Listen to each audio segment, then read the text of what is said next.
رب تعالی نے انسان کو عقل عطا فرمائی ہے، علم عطا فرمایا ہے کہ علم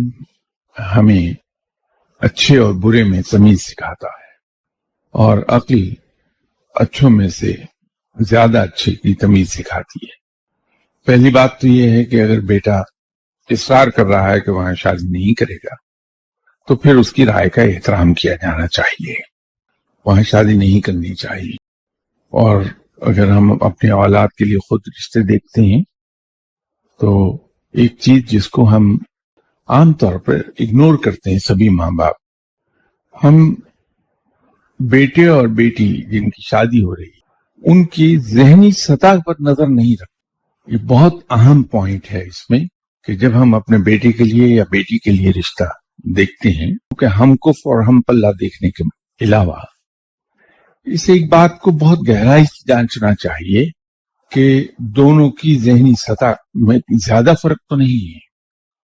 کہیں 20% کا فرق چل جائے گا، لیکن اس سے زیادہ کا فرق نہیں چلتا ہے، زندگی عذاب بن جاتی ہے دونوں کے لیے۔ ہم اسے سبھی کے سبھی ہم اگنور کرتے ہیں جب دیکھ رہے ہوتے ہیں رشتے۔ اور جو دوسرا کام ہم نہیں کرتے وہ یہ ہے کہ ہم بیٹے یا بیٹی جس کی شادی ہو رہی ہے اس کو ایک بات نہیں سمجھاتے کہ شادی کے بعد دونوں کی زندگی میں ایڈجسٹمنٹ پیریڈ آتا ہے، اور وہ بالکل نیچرل ہے کہ وہ ایڈجسٹمنٹ ہونے میں دقت آئے گی، اور اس پروسیس میں آپس میں تلخی بھی ہوگی۔ اور یہی وجہ ہے کہ ہم سب جو شادی شدہ لوگ ہیں، اگر ہم یاد کریں تو شروع کے ہمارے 2.5 سال بہت مشکل کے گزرے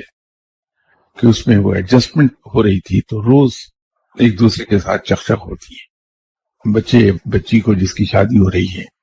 کہ یہ ایڈجسٹمنٹ پیریڈ آئے گا 2.5 سال، تو اگر یہ وارن کر دیا جائے وقت سے پہلے ہی، اس کے اندر آپ نے اس کو تھوڑا ہوش مندی سے ہینڈل کرنا ہے، کیونکہ یہ نیچرل ہے، اس کو ہم اوائڈ نہیں کر سکتے، تو پھر شاید بچے کے لیے اتنی زیادہ مشکل نہیں رہتی۔